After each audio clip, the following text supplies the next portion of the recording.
त्याच्यावर अजून माध्यमांमधून फारशी चर्चा नाही. परवा एनडीटीव्हीवर एक चर्चा झाली आणि काल मला वाटतं लोकसत्तेने एक अग्रलेख लिहिलेला आहे. पण सर्वसाधारणपणे पत्रकारांनाही तिचं गांभीर्य कळलेलं नाही. त्यांनी असं केलेलं आहे की निवडणूक कायद्यानुसार जे बडे बडे उद्योगपती आहेत ते 3 वर्षाचा जो फायदा आहे त्याच्या 7.5% रक्कम ही राजकीय पक्षाला देऊ शकत होती. म्हणजे 3 वर्षात जर तुम्हाला 100 कोटी फायदा झाला तर तुम्ही 7.5 कोटी रुपये राजकीय पक्षाला देणगी म्हणून अधिकृतपणे देऊ शकता. आणि ही जी देणगी तुम्ही द्याल ती तुम्हाला तुमच्या बॅलन्स शीट मध्ये दाखवावी लागते, असं बंधन होतं. या फायनान्स बिल नुसार अरुण जेटलींनी म्हणजे नरेंद्र मोदी यांच्या अर्थमंत्र्यांनी हे बंधनच काढून टाकलं. आता बडे उद्योगपती राजकीय पक्षांना कितीही देणगी देऊ शकतात आणि बॅलन्स शीट मध्ये ते नमूद करण्याचं त्यांच्यावर बंधन नाही. हे बिल पास झालेलं आहे परवा. हे बिल अजून पेंडिंग नाहीये. याच्यावर चर्चा होणार नाहीये. याच्यावर लोकसभेत चर्चा झाली नाहीये. याचं कारण नरेंद्र मोदींना तुम्ही सगळ्यांनी किंवा या देशातल्या 31% लोकांनी बहुमत दिलेलं आहे. आणि हे फायनान्स बिल, मनी बिल म्हणजे आता काय होईल माहितीये तुम्हाला? उद्योगपतींकडून वाटेल तशा देणग्या राजकीय पक्ष घेऊ शकतील.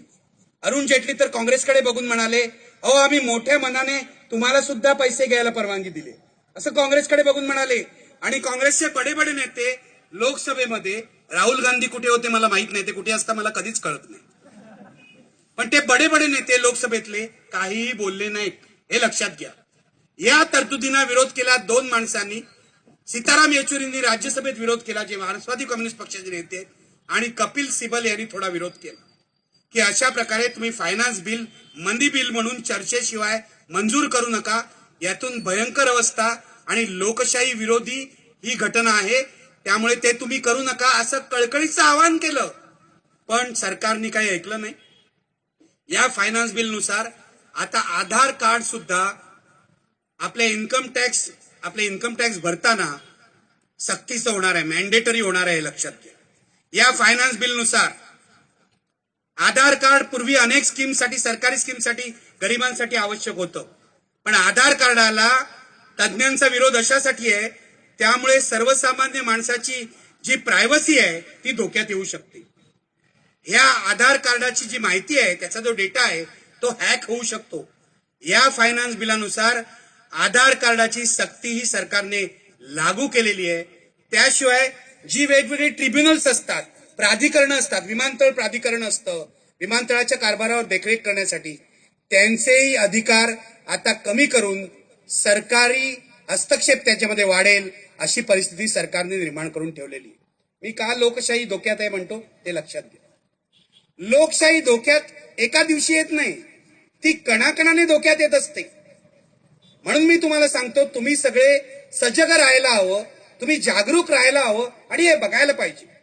काय आहे, तुमच्यापैकी अनेक मुलं जी आहेत ती इंटरनेट वापरतात. जाऊन बघा फायनान्स बिल काय आहे, मनी बिल काय आहे, कारण हे सरळ सरळ सरकारने केलेली फसवणूक आहे.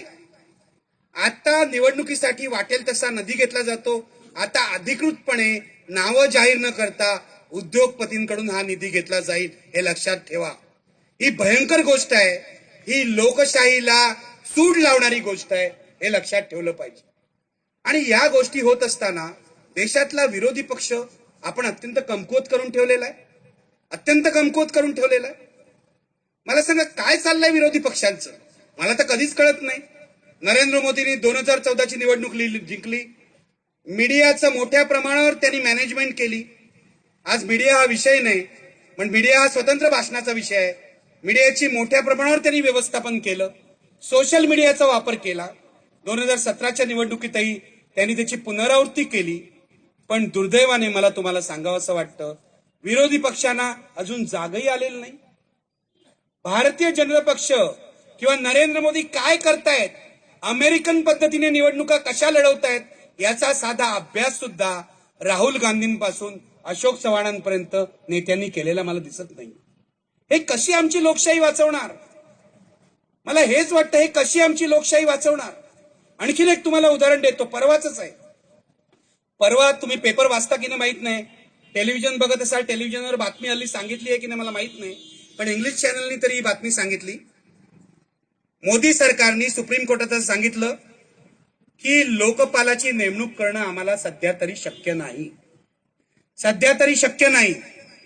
आणि याला कारण काय दिलं? तांत्रिक कारण असं दिलंय की लोकसभेमध्ये अजून विरोधी पक्ष नेता नाही. लोकसभेमध्ये विरोधी पक्ष नेता जर व्हायचा असेल त्यासाठी 10% जागा विरोधी पक्षाला जिंकाव्या लागतात. म्हणजे 55 जागा पाहिजेत काँग्रेसला विरोधी पक्ष नेतेपद मिळायला. काँग्रेसकडे फक्त 44 जागा आहेत. त्यामुळे विरोधी पक्षच नेता कोणी झालेलं नाही गेल्या 3 वर्षामध्ये, कोणाची अपॉइंटमेंट झालेली नाही. लोकपालाची नेमणूक करण्यासाठी पंतप्रधान लागतो, विरोधी पक्ष नेता लागतो, सर्वोच्च न्यायालयाचा मुख्य न्यायाधीश लागतो आणि एक नामवंत ज्युरिस्ट लागतो.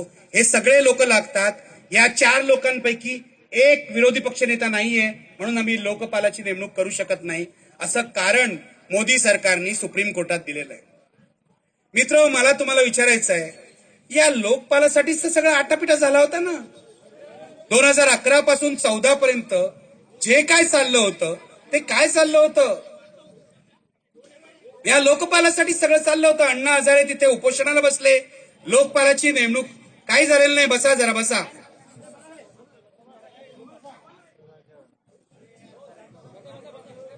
काही झालेलं नाहीये. तिकडचे लोक सांगते काही झालेलं नाही, शांत बसा. लोकशाही धोक्यात आलेली आहे, ते काही धोक्यात आलेलं नाही, शांत राहा. माझं म्हणजे लोकपालासाठी अण्णा हजारे उपोषणाला बसले, एवढं आंदोलन झालं, अरविंद केजरीवाल उपोषणाला बसले, काँग्रेसने त्यांच्या पुढे शरणागती पत्करली आणि लोकपाल आणू असा ठराव लोकसभेने मंजूर केलेला आहे, संसदेने मंजूर केलेला आहे. आणि आता हे लोक 3 वर्ष सत्तेवर आल्यावर कारण देतात की आम्ही लोकपालाची नेमणूक करू शकत नाही. अण्णा हजारे इतके दिवस बोलतच नव्हते, काल बोलले, चांगलं वाटलं मला. अण्णांनी खूप दिवसांनी तोंड उघडलं, मला फार बरं वाटलं. कारण मोदी सरकार आल्यापासून अण्णा बोलतच नव्हते. शेतकऱ्यांच्या एवढे आत्महत्या होत आहेत, शेतकऱ्यांच्या कर्जमाफीचा प्रश्न आहे. अण्णांना खूप लोक अण्णा बोला, अण्णा बोला, अण्णा बोला. अण्णांनी काय गांधीवादी मौन घेतलं होतं मला काय माहित नाही, पण अण्णा बोलत नव्हते. शेवटी बोलले की लोकपाल तुम्ही नेमू शकत नाही, लोकायुक्त तर नेमू शकता राज्यामध्ये, त्याला कोणी आडकाठी केलेलं नाहीये. पण भाजप सरकारने एकाही राज्यामध्ये लोकायुक्त अशा प्रकारे धड प्रोसेसनी नेमलेलं नाहीये, हे लक्षात घ्या. याला काय म्हणणार तुम्ही? लोकशाहीतल्या संस्था कमकुवत अशा प्रकारे केल्या जातात, पद्धतशीरपणे केल्या जातात, हे लक्षात घ्या. पद्धतशीरपणे केल्या जातात. आपले अधिकार हळूहळू कमी केले जातात. आणि मला तुम्हाला हात जोडून सांगायचं आहे की हे सगळं आपण नागरिक म्हणून लक्ष देऊन बघत नाही आहोत, लक्ष देऊन बघत नाही आहोत. याचं कारण आपण निवडणुकामध्ये मतदान केलं की आपलं काम झालं असं मानतो. मग 5 वर्ष ज्यांना निवडून दिलं त्यांना लुटायला दिली आहेत असं आपण मानतो. आपण काही बोलत नाही. बाबासाहेबांनी लिहून ठेवलेलं आहे, लोकशाही जर प्रगल्भ व्हायची असेल तर त्यामध्ये लोकांचा सहभाग हवा. मला दाखवा आजच्या लोकशाहीमध्ये लोकांचा सहभाग कुठे आहे? निवडून जातात, 5 वर्ष काय, भिकारी असलेले लोकप्रतिनिधी श्रीमंत बनतात, जनता मात्र भिकारीच राहते. हा काय प्रकार आहे? मला हेच तुम्हाला विचारायचं आहे. लोकशाही पुढे एवढी आव्हानं असताना आणि नरेंद्र मोदी आज सगळ्यात प्रभावी नेते झालेले असताना, मी हे तुम्हाला पुन्हा अशासाठी सांगतोय की एक नेता जेव्हा प्रभावी होतो, इंदिरा गांधी प्रभावी झाल्या होत्या 1971ला, 1975ला काय झालं लक्षात घ्या. एक नेता जेव्हा असा प्रभावी होतो आणि सगळे लोक जेव्हा तो नेता हा देवाचा अवतार आहे असं मानू लागतात किंवा परमेश्वराची देण आहे असं मानू लागतात, तेव्हा लोकशाहीचा मृत्यू अटळ असतो, हे लक्षात घ्या. मृत्यू अटळ असतो लोकशाहीचा. नरेंद्र मोदी आपले पंतप्रधान आहेत, त्यांना या देशामध्ये 31% म्हणजे सर्वाधिक मतं मिळाली गेल्या निवडणुकीमध्ये, ते पंतप्रधान झाले, चांगली गोष्ट आहे. त्यांनी आता राज्य चालवलं पाहिजे चांगल्या पद्धतीने, त्यांनी लोकशाही मजबूत होईल असं केलं पाहिजे, त्यांनी विरोधी पक्षाला विश्वासात घेतलं पाहिजे. पण यापैकी एकही गोष्ट होताना मला या देशात दिसत नाहीये. सगळा देश हा पीएमओ तर्फे चालवला जातोय, हे लक्षात घ्या. पंतप्रधानांचं जे कार्यालय प्राईम मिनिस्टर्स ऑफिस, या ऑफिसमध्ये बसलेले 150 पावणे 200 ऑफिसर्स सगळा देश चालवत आहेत.